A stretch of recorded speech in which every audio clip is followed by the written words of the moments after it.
Hello everyone, I'm Rachel Williams, and today I'm looking at international adoption. And I chose to do a literature review rather than a research proposal just because international adoption is something that has always been interesting to me. So I just wanted to try and learn as much as I could about international adoption and kind of just really get in depth about it. So what I looked at was what countries are open to international adoption, where are the children coming and going from. Second, I looked at what countries are not open to international adoption and why these countries are not either letting their children be adopted out internationally or they're not accepting children from other nations or other countries. And last, I looked at how likely are adoptees to search out their birth families and also their birth culture. Some adoptees may not want to meet their birth family so much as just get to know their culture that they come from. And what I wanted to know is what drives them to do so. Is there anything with the adoptee that can help you or help the adoptive parent predict whether or not they are going to seek out their birth families? So why is it important to know about international adoption? It's something that is getting more and more popular. It first gained popularity after the Vietnam War ended. A lot of soldiers wanted to take back Vietnamese children and saw it as kind of the American thing to do, to save these children. Ever since then, it's been getting more and more popular. Celebrities like Madonna and Angelina Jolie have adopted several international children. It's also important to understand about international adoption because it is controversial. There's a lot of controversy going on whether or not it's good to adopt these children into different countries where they're completely separated from their birth culture, whether or not it's right to do that in regards to what's best for the adoptee. So, openness in international adoptions has been talked about a lot, especially in terms as to whether it helps influence the adoptee's decision to try and seek out their adoptive or their birth families later on in life. Open adoptions can be seen as the adoptee having access to their birth records, or, we've all heard of the adoptee having direct contact with their birth families through pictures and phone calls or stuff like that. There's a lot of perceived benefits of an open adoption for the adoptee. It helps them gain knowledge about themselves, and this is sort of medically, genetically knowing some things about themselves and where they come from. And they know more about their culture because they come into contact with it through their birth parents. And they have a higher satisfaction with adoption, and they overall know more about adoption than adoptees who do not have an open adoption. For the adoptive parents, it helps them alleviate that feeling that the adoptee is going to abandon them one day. They have higher satisfaction with the adoption process. And for the birth families, it leaves them having less unresolved grievances. It helps them kind of cope with giving their child up for adoption to see that they're doing okay and that they're being taken care of. So,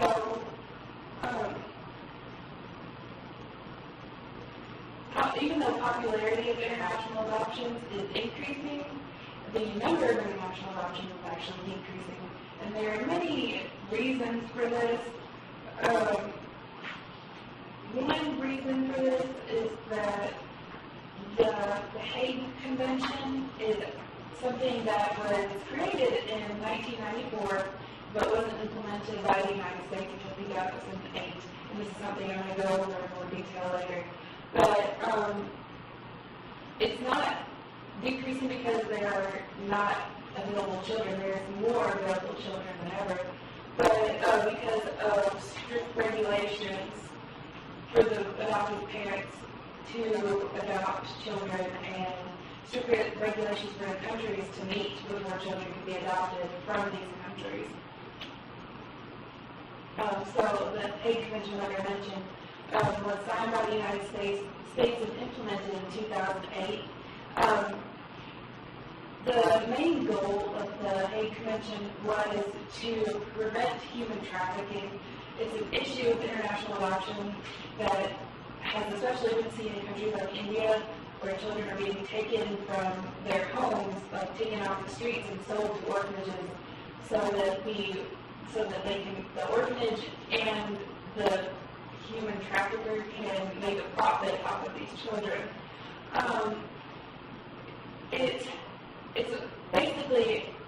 It's been described as a guidebook, but it should not be used as rules and regulations, but that's what it's used for. Some countries cannot meet the rules and regulations of the Hague, so they don't qualify to be under those privileges that come along with being with that. Adoption agencies working under the Hague must be accredited, and each child must receive an adoption certificate and must be eligible for a visa. And also,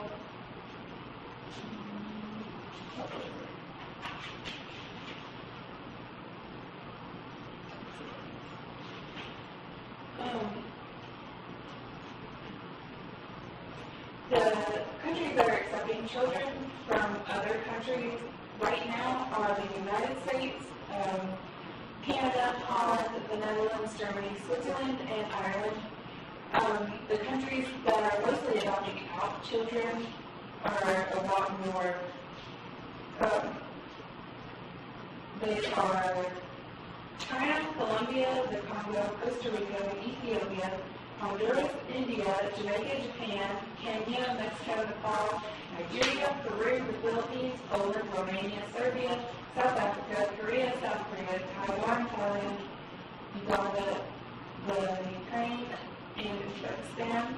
So there's a lot more kids being able to be adopted out than there are countries to take these children in. And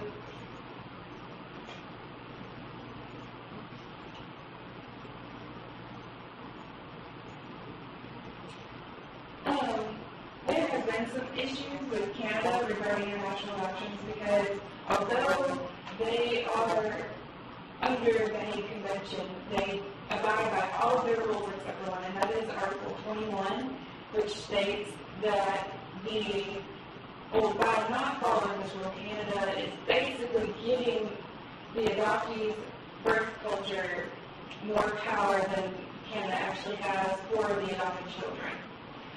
And this means that the birth culture can kind of overrule Canada's adopted parents who have adopted internationally and decide that they want the child back because their culture needs more people.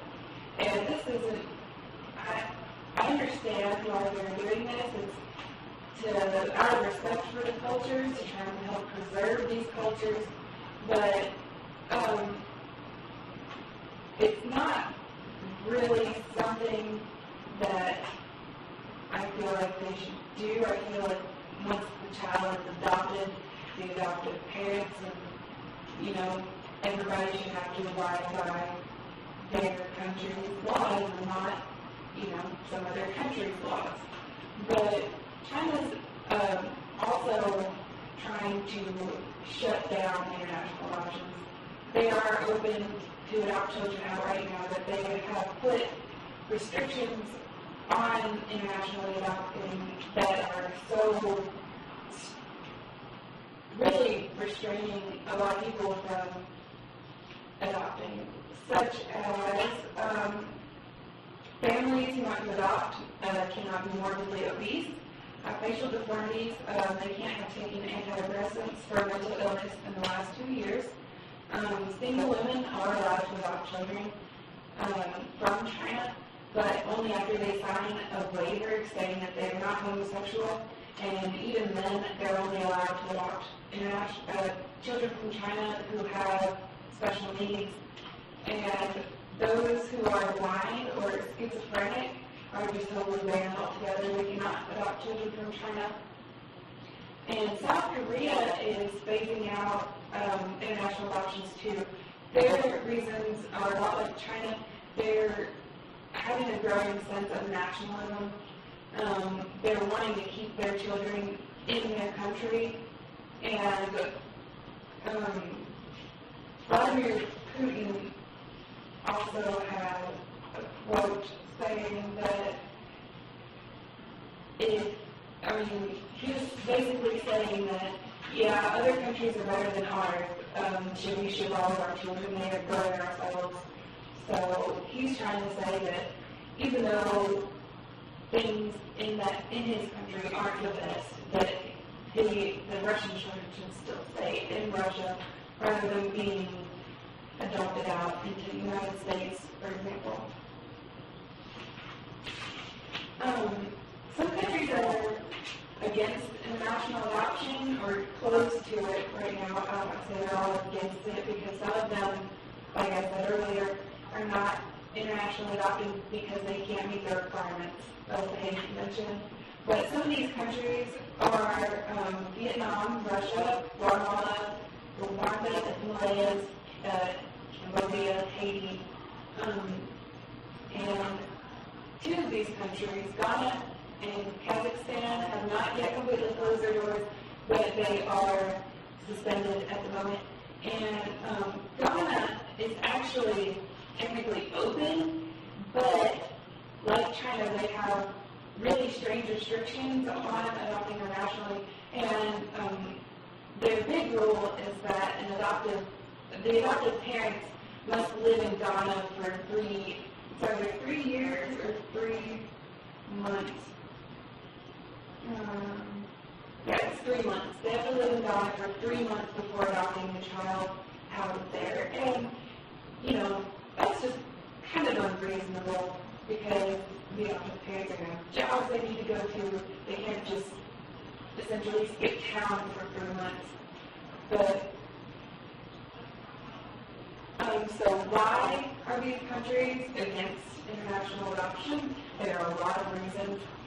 Some of the role of culture in the adopting life is some countries see this as more important than the actual well-being of the child.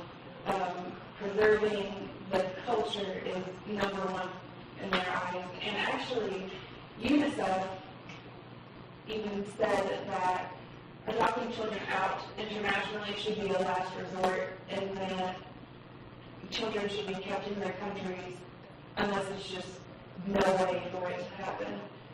Another reason why countries are against international adoption is that corruption in the adoption process, and this is like I was kind of talking about earlier with the human trafficking, only it's more like the people in charge of the adoptions know that there is something wrong going on here, and they still go through with it because there is a profit to be made, which is sad, but it's true.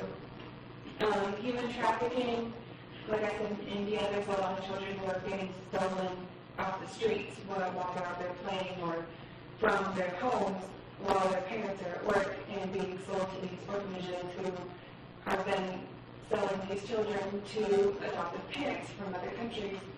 And these parents of the birth parents of the adopted children, I can't imagine what they must feel like to come home and just have their child gone and not know what had happened to them and maybe never see them again or never hear from them again. Pride and nationalism, this is like what I was talking about with China and South Korea and Russia, where they're trying to keep their children in their country, trying to take care of their own, essentially. And political strike back, it's also been said that Russia isn't just like having a surge in nationalism, but it's also striking back against the United States for a law that was passed that Russians who violate like moral laws, I guess, in the United States can be punished in the United States, and that made them mad, understandably. But also the Hague Convention, like I've also mentioned a couple times, the Hague Convention has some really strict laws that some countries just can't meet, like having to have appointed legislators to look over these adoptions. Some countries just don't have the resources, or they just don't have a way to make that happen. Also having these accredited adoption agencies, that can be really difficult for some countries because they may not have the finances to do what it takes to have their adoption agencies accredited. So now I'd like to move on to the adoptees. How likely are they to seek out their birth families? What goes into them doing it? And there's a few reasons why they might do this. They might want to answer questions about themselves that they don't know. And lack of openness in adoption is also another possibility. But to answer questions about themselves, like, I think it's natural to wonder where you might come from. Especially if you're a transracial international adoptee, you're going to know from a very early age, as was discussed in John's book. He knew from an early age that he was different. He wasn't adopted internationally, but he was still a transracial adoptee. So to know that you're different your whole life, it's natural to be curious about, where you come from, what are the people like, where you come from, things like that. The openness in adoption, it can help the adoptees make informed decisions about whether or not they want to go back to that country, whether or not they want to associate themselves with that country, things like that. And if they decide to seek out their birth families or their birth culture and they go back into that area, the state of the country that they came from may make the situation a lot more, it may catastrophize the situation if that country is a country that is in a lot of poverty and stuff like that. And in the open adoption, the adoptee may already be in contact with the birth family, which that eliminates the mystery of, I wonder what my birth parents are like, and I wonder if they, do something that I do, or we discussed earlier in class how adoptees tend to fantasize about their birth parents coming and rescuing them, and that having an open adoption might eliminate some of that, and so that they'll have a better idea of their birth parents and be able to appreciate them as well as their adoptive parents. And adoptees have a better sense of themselves when they have an open adoption. They know where they come from, they know where they are now, they understand, or they get to understand all aspects of their life, from an early age. So, other things that are going to drive international adoptees may seek out their birth parents. It's been said that it's a part of their natural development. Like I said earlier, just wanting to know where you come from is wanting to learn, about yourself. And another possibility is to answer medical questions that they have about themselves, like genetics can cause a lot of issues for some people. And if you're an international adoptee who's never met your birth parent, these things that are happening in your life, if you have a lot of medical issues, may seem to just be random and confusing because you don't know where they're coming from. Some international adoptees may seek out their families as a coping mechanism for big life events that are happening in their life, such as a woman who is an international adoptee getting pregnant, or the adoptee losing one or both of their adoptive parents. That's a big deal, and that may spark curiosity about their birth parents and wanting to know what was going through their minds when they decided to put their child up for adoption. And finding another, this is more of an influence on international adoptees seeking out their birth families than reasons why they would seek them out. Something that influences them is that finding the birth family may be extremely difficult or impossible. Some of these countries like we were talking about may not have phones that work. They may not have a way to communicate. And also, the Hague Convention, it allows adoptees to look at their birth records, but as much as the country will allow. Like in India, for example, the adoptee is allowed to know information about their birth parents that it wouldn't lead them to know who that person is, because in their culture, once they give the child up for adoption, they don't want to see them again. It's, I guess, shameful to have a child out of wedlock. So once they give the child up, they don't want that child coming back, which is also very sad. You should also keep in mind that there are consequences for international adoptees seeking out their birth families. Some of these are feelings of isolation when the adoptee reunites with their birth family or their birth culture. They've been raised in a culture that could be 100% completely different than the culture that they were born in. So going back might be a real shock to them, and they might feel alienated by going into this country that they're supposed to come from, but they don't know anything about it. They don't fit in, essentially. Language barriers, not being able to communicate with people in that culture could also help or further the feeling of alienation for the adoptee. Cultural conflicts, morals and beliefs and values and stuff like that. Is a lot of that is taught from culture. So going into a completely different culture with your own set of values and beliefs and having that conflict with that culture's values and beliefs may be really hard for some adoptees. And also rejection by birth family.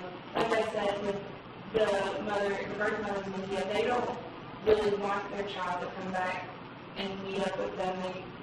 That's why they put them up for adoption, because they didn't want to see them again, which is really sad, and I can't imagine how devastating that would be for an international adoptee who sought out their birth parents just to find out that they don't want to see you. That would just be heartbreaking. So, the actual number of international adoptees who are seeking out their birth families, it was predicted that between 40 or 50% would seek them out in this study, but in a study by Tiemann and others, they concluded that 31.6% of adoptees were actively seeking out their birth families. Now, they also found that 32% were interested, but they weren't actively seeking out their birth families. But they were more interested in learning more about where they come from rather than actually meeting their birth families. So 31.6% is actually kind of a small number. So that led to me being more curious as to why this small number of international adoptees are seeking out their birth families. And what I found was that international adoptees who seek out their birth families have been found to have more psychiatric behavior problems, and these can be seen in early childhood too. And that's also something that Tiemann found. They did a longitudinal study, and they found that children in the study who had behavior problems at the first session in early childhood were more likely to seek out their birth families in adulthood. Those with lower self-esteem, those who don't have a strong relationship with their adopted family, and women. And like I said earlier, the reason why women may be more likely to seek out their birth families is because they go through the experience of being pregnant and having a child, and going through that can spark some curiosity as to, like, what were my birth parents thinking whenever they gave me up? What was my birth mother going through? Just stuff like that opens up a new door for the adoptee to level on a plane with the birth mother that she may not be able to if she's never been pregnant. So in conclusion, international adoptions are growing more and more popular, even though international adoptions are becoming less and less frequent. And that's because of the Hague Convention, because of growing nationalism, pride in one's country, and also the human trafficking and the corruption that is going on in the adoption system. With the popularity growing, it is really important to know as much as we can about international adoptions, and not just that we glamorize it and make it look like the cool thing to do, but really get to know what it means to these adoptees and what it entails for them later on in life. And it's important to know which countries are open, closed, or suspended, and the reasons behind it, because some of these countries may have a good reason, but they're not open to international adoptees as a way of protecting the children in their country. International adoption is when the adoptive parents choose to adopt a child from a different country than their own. Another thing to remember is that the international adoption gained popularity after the Vietnam War ended in 1975. So it's been going on for a while now. And it's something, especially in the United States, that is seen as the American thing to do, as sort of, saving people, helping out the poor people, just stuff like that. That's what makes it more and more popular. The United States, the Netherlands, and Canada are adopting more and more international children. The Netherlands is actually adopting more and more international children, and I feel like the reason for this is because they're not open to adopt, like, domestic adoptions. As far as I know, they are not allowed to adopt their own domestic children, which is very strange to me. But also, homosexual couples who are married in the Netherlands are actually able to adopt children in the United States from certain states. So this could also be why they are adopting more and more children. Developments in technology have led to more open international adoptions. Now, of course, this doesn't go for all countries. Some countries still need the technology such as reliable phones and computers and mail, too, to be able to interact with their adoptee or their child, their birth child. And I don't know, they don't have it, but there are a lot of improvements going on, so there is a lot more communication available. The Hague Convention's main goal is to prevent trafficking of adoptees. That is what it was put out for, and from what I've read, it's doing a good job, but it is also keeping a lot of children from being adopted. The number of countries open to international adoptions are 3 times more than are completely closed or suspended. So there are a lot more countries that are open to international adoptions than those that are closed. I was actually kind of surprised whenever I was researching the countries that were open as to just how many were open. It was really, really cool to see. There are currently 10 countries that are closed to international adoption and 2 that are suspended. The reasons why these countries are closed or suspended to international adoption is because they can't meet the rules and regulations of the Hague Convention. They are there's corruption in the adoption process, human trafficking, nationalism growing in their country, and politics, political strife act. And the role of culture outweighing the best interests of the child is another big one. Adoptees were found to not seek out birth families as much as researchers predicted.